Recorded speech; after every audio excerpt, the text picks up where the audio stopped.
Snow fell softly over the city that Christmas morning, but inside the towering glass mansion on Maple Crest Hill there was no warmth, only silence.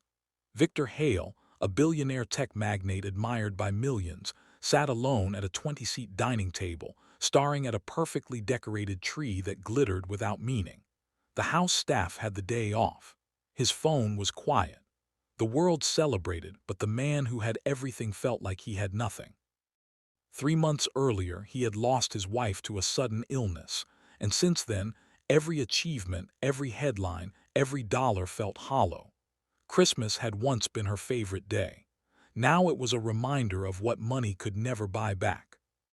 If you believe in kindness and second chances, take a moment right now to like, comment, share, and subscribe to Life Spark Stories.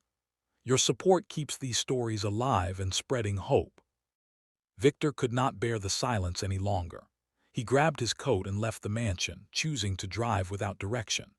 The city sparkled in daylight, store windows filled with red ribbons, children laughing in wool scarves, families carrying wrapped gifts. Yet everywhere he looked, he felt like an outsider.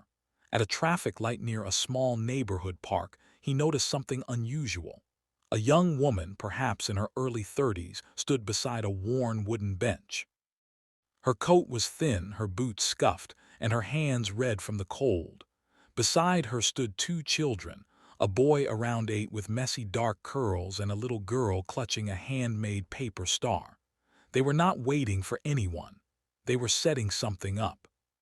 Curiosity pulled Victor from his car.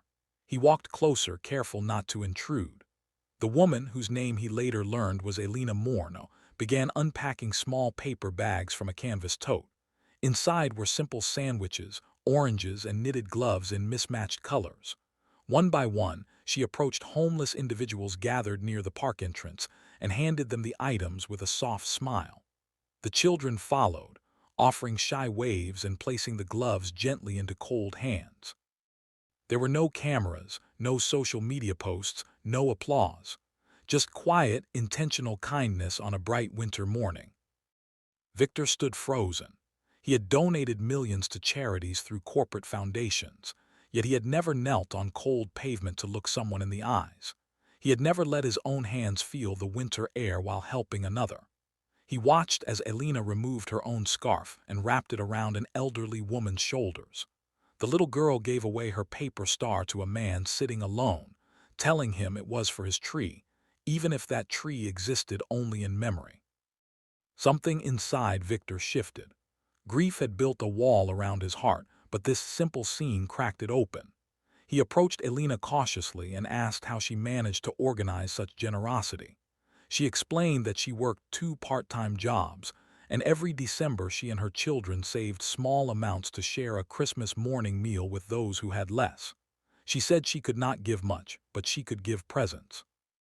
Her husband had left years ago, and she had learned that bitterness only multiplies pain. So she chose compassion instead. Victor felt ashamed of his loneliness. He had resources beyond imagination, yet he had allowed sorrow to isolate him. Elena had far less, yet she created connection wherever she stood. He asked if he could help distribute the remaining bags. She hesitated only a second before nodding. Soon, the billionaire who once commanded boardrooms was handing out sandwiches with trembling hands, listening to stories from strangers who had not been heard in years. The children smiled at him, as if he were simply another neighbor.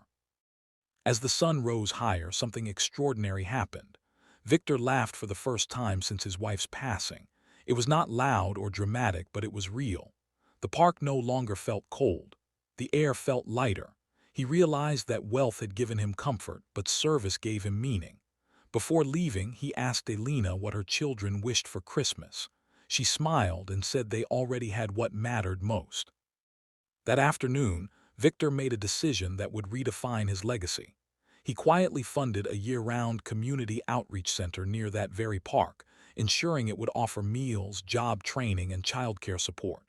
But he insisted on one condition: it would remain personal. He would volunteer there himself. No press releases. No headlines, just hands-on compassion inspired by a mother who refused to let hardship harden her heart. If this story has touched your heart, please take a moment to like, share, and comment below. Your engagement helps spread messages of hope and reminds others that kindness still exists. Before we end, comment, kindness changes everything. If you believe even the smallest act can transform a life,